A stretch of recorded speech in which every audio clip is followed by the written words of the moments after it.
À la base, ça c'était des terrains, je pense, qui étaient en friche. Oui, tout à fait, oui. Est-ce que vous pensez pas que c'est une chance que la ville ait repris ces terrains pour en faire quelque chose d'utile plutôt que les laisser à l'abandon comme ça? Oui, si, tout à fait.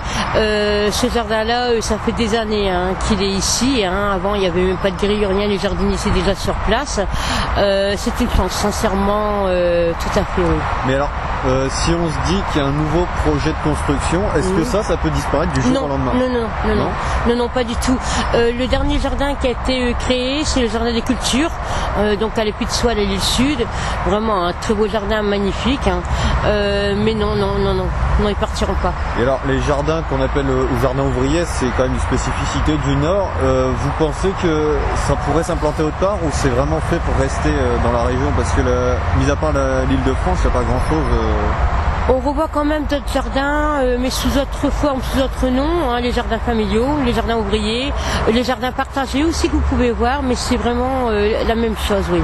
Si. Et enfin, il y a une période de crise économique. Vous pensez que c'est un plus pour les gens de pouvoir faire pousser leurs propres légumes ou de pouvoir avoir une autosuffisance? Oui, si, tout à fait, oui. Beaucoup disent que ça revient très cher, la vie revient très cher, et effectivement, je pense aussi, oui, sincèrement. Et vous pensez qu'à l'avenir, ces jardins ont vocation à devenir plus importants? Ça va se développer encore plus dans la ville? Oui, si, c'est le souhait de Madame Lise Dalleux, tout à fait.